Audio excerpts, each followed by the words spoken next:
He was born in Parma, Ohio in 1928, and raised in Milwaukee, Wisconsin. He grew up fascinated with rockets, but his family could not afford to send him to the elite colleges that taught rocketry. He went instead to the Naval Academy, settling, he thought, for aviation instead of outer space. He flew twice during Project Gemini and twice in Apollo, and was on his way to the moon when an oxygen tank deep in the heart of his spacecraft exploded. He is James Lovell, and he is a legend of air power.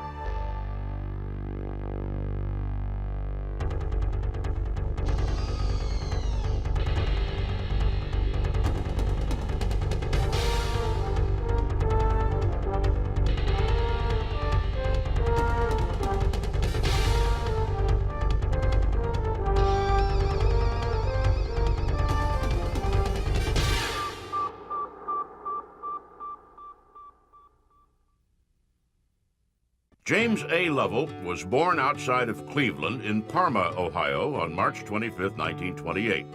His family moved soon after to Milwaukee. His father died when he was only 12. Lovell and his mother, left alone, formed a tight-knit family unit that scraped by. Lovell was fascinated by rocketry, and as a student in high school, he actually built a rocket with the help of some friends and a chemistry professor. And he launched the rocket, and it did indeed fly about 80 feet up in the air, whereupon it exploded into what he described as a fabulous suicide. As the years passed, Lovell's interest in rocketry did not wane. Entranced by the experiments of rocket pioneer Robert Goddard, he wanted to be a rocket engineer. I wrote to G. Edward Pendray, who was the secretary of the American Rocket Society in 1946, as I was graduating from high school. He said, fine, go to MIT or Caltech. Well, I couldn't afford any of those things. Turned down by the Naval Academy, Lovell instead joined the ROTC and entered the University of Wisconsin. He studied there for 2 years, reapplied to Annapolis, and this time got in. My first desire when I got out of high school was to follow rocketry and just become an engineer. Aviation was my second goal, and I really wanted to fly. And you always should have second goals. If you can't get the first thing, always look at the second thing. The Navy in the wake of World War II was changing. The battleships no longer reigned supreme. When the time came, Lovell applied for flight training, was admitted, and earned his wings. The Navy assigned him to night fighter training in California. In 1956, flying a mission at night off the carrier Shangri-La in the Sea of Japan, Lovell homed in a Japanese radio station instead of the ship's beacon and got lost. I had an E-pad that I had developed on the cruise over to Japan that would light up, and when I had it plugged to the ship's receptacle, and when I lit the D-pad up, it blew all the lights inside the airplane, all the cockpit lights out, completely dark. Couldn't believe it.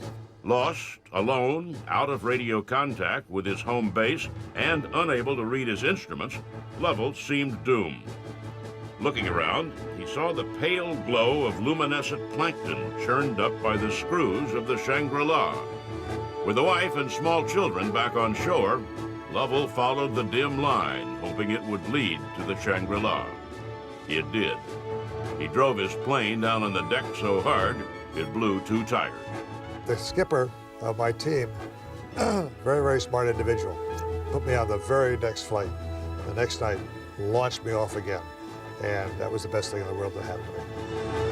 Soon after, Lovell requested assignment to the Navy's test pilot school at NAS Patuxent River in Maryland. He graduated first in his class and stayed at Pax River for 4 years. He was assigned to test aircraft electronic systems, which involved a lot of flying in circles, painting different things on the plane's radar. Now, there are 4 test divisions at that time at Pax River. Flight test, service test, armament test, electronics test. Everybody who graduates from test pilot school wants to go to flight test. You check out all the performances of the aircraft, what it can do. Service test is not bad because you run the airplane and run it until find out what breaks, what goes wrong. Armament test, well, it's pretty good. You find out how to drop the bombs and fire the rockets and shoot the guns. Electronics test, I mean, all you do is circle small cities around and check out the electronics and the radar and things like that. That's the last thing I wanted to do. That's the first thing I got.